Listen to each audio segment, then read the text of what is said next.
Եվ այսպես ընտրությունների նախաշեմին Ռուսաստանի իշխանության եւ Նիկոլ Փաշինյանի միջև հարաբերությունները սրվում են, շարունակում են սրվել։ Հարգելի հեռուստադիտողներ, արդեն 2 օր է Հայաստանում հասարակական քաղաքական շրջանակները քննարկում են Ռուսաստանի Դաշնության արտաքին հետախուզության ծառայության կողմից տարածած հաղորդագրությունը, որը վերաբերվում է Հայաստան մատակարարված ցորենին։ Եկեք տրամաբանությունը ներկայացնենք այդ հայտարարության Հետախուզության ծառայությունը փորձում է հետևյալ թեզն են իրենք առաջ տանում, որ Հայաստանի Հանրապետության իշխանությունները փորձում են հրաժարվել Ռուսաստանի հետ փոխգործակցությունից, կոոպերացիայից, խզել կապերը Ռուսաստանի Դաշնության հետ, ավելին այնտեղ նաև վարկած է առաջ քաշվում, որ կա հավանականություն, որ հայկական կողմը հրաժարվելով ռուսական ցորենից ընտրություն է կատարելու եւ գնելու է ուկրաինական ցորեն, իսկ արժեքի հետ տարբերությունը, որովհետև ռուսական ցորենը ակնհայտորեն աշխարհում ոչ միայն ամենավորակյալ ցորենն է, այլ նաև գնային առումով ամենամատչելին է առնվազն Հայաստանի համար, որ այդ գնային տարբերությունը պատրաստ է կոմպենսացնել, այսպես ասենք, Եվրոպական միությունը։ Տրամաբանությունը հուշում էր, որ Նիկոլ Փաշինյանը չէր կարող այս հայտարարությունը անպատասխան թողել եւ 3 ազգային ժողովում լրագրողների հետ ճեպազրույցի ժամանակ, բացի սրանից նաեւ հարց ու պատասխանի ժամանակ падգամավորների հետ Նիկոլ Փաշինյանը այս ամեն ինչին անդրադարձավ եւ նշեց հետեւյալը, որ Հայաստանի Հանրապետությունը միշտ գնել է եւ շարունակելու է գնել ցորեն Ռուսաստանի Դաշնությունից, ավելին նա նաև նշել է հետևյալը, որ չենք էլ պատրաստվում հրաժարվել այլ տեղից գնել, բայց միևնույն ժամանակ նշել է, որ չի կարող այդպիսի մի իրողություն լինել, որ աշխարհի ինչ որ մի այլ տեղում, այլ վայրում հնարավոր լինի գնել ցորեն կամ ինչ որ մի այլ ապրանք եւ Հայաստանի Հանրապետության իշխանությունները հայտարարեն, որ իրենք հրաժարվում են ցորեն կամ այլ տիպի ապրանք գնել, հատկապես եթե խոսքը վերաբերում է պարենային անվտանգության ապահովմանը, միևնույն ժամանակ նա նշել է հետևյալը, որ ցորեն գնելը կամ տնտեսական հարաբերությունները դրանք ամուսնության նման մի բան չեն, որ դու միայն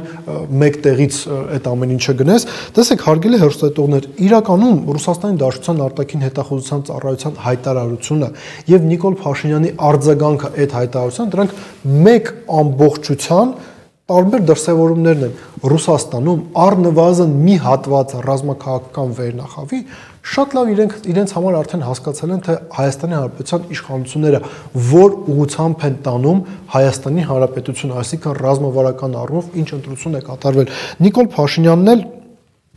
Փաշինյանն էլ ինքը արդեն նույնիսկ չի էլ փորձում շատ հերքել այս ամեն ինչը։ Ճիշտ ինչ որ կատակի է վերածում, խոսում է ամուսնության մասին, բարբերաբար խոսում է ԿԳԲ-ի գործակալների մասին, խորհրդային միության ժառանգության մասին, բայց այս ամենի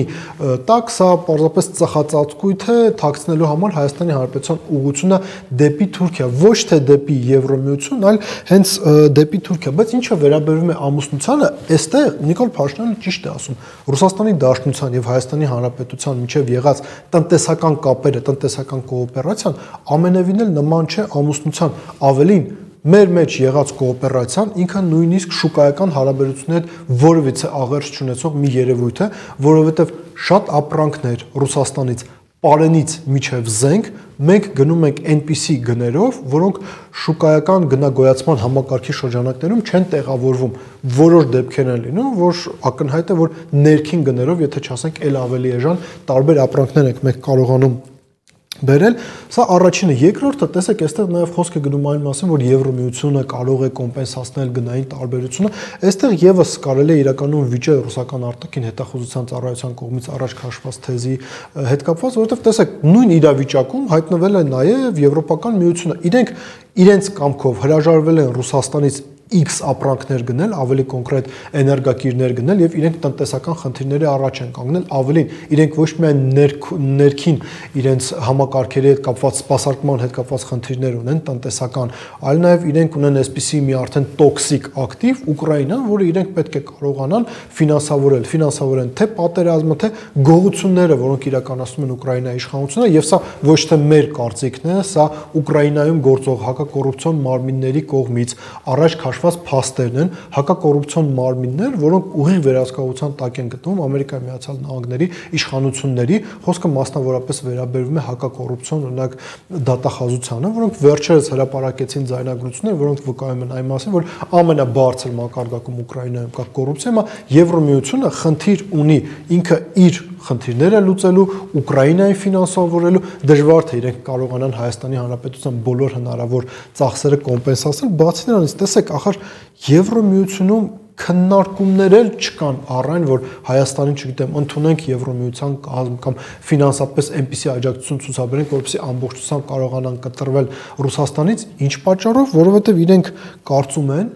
որ մեր տարածաշրջանում թիվ 1 խաղացողը պետք է լինի Թուրքիան, Հայաստանն էլ պետք է կցված լինի Թուրքիային, նույն այնպես էլ չի, որ Նիկոլ Փաշինյանը այս ամեն ինչի հետ վիճում է, բայց ամփոփելով պետք է նշենք հետևյալը, հարգելի հեռուստադիտողներ, Ռուսաստանի Դաշնության արտաքին հետախուզության ծառայության կողմից տարածած հաղորդագրությունը արձանագրումն է կարևոր փաստի Ռուսաստանի Դաշնության իշխող վերնախավում, ռազմաքաղաքական վերնախավում կան ընկալումներ նրա, թե Հայաստանի Հանրապետության ներկայիս իշխանությունները Հայաստանի Հանրապետությունը որ ուղղությամբ են տանում, իսկ այն, որ արտաքին հետախուզության ծառայության հաղորդագրությանը երկրորդում է Ռուսաստանի Դաշնության նախագահի մամուլի խոսնակի գնահատականները, որը փաստացի հաստատում է արտաքին հետախուզության ծառայության կողմից տրված գնահատականները, վկայում են հետևյալի մասին. ոչ թե փոքր, այլ զգալի հատված Ռուսաստանի իշխանության այս ամենը հասկանում է եւ սա իրենց կոնսոլիդացված քաղաքական, աշխարհաքաղաքական գնահատականն է Հայաստանում տիրող իրողությունների վերաբերյալ։ Մտածեք այդ մասին։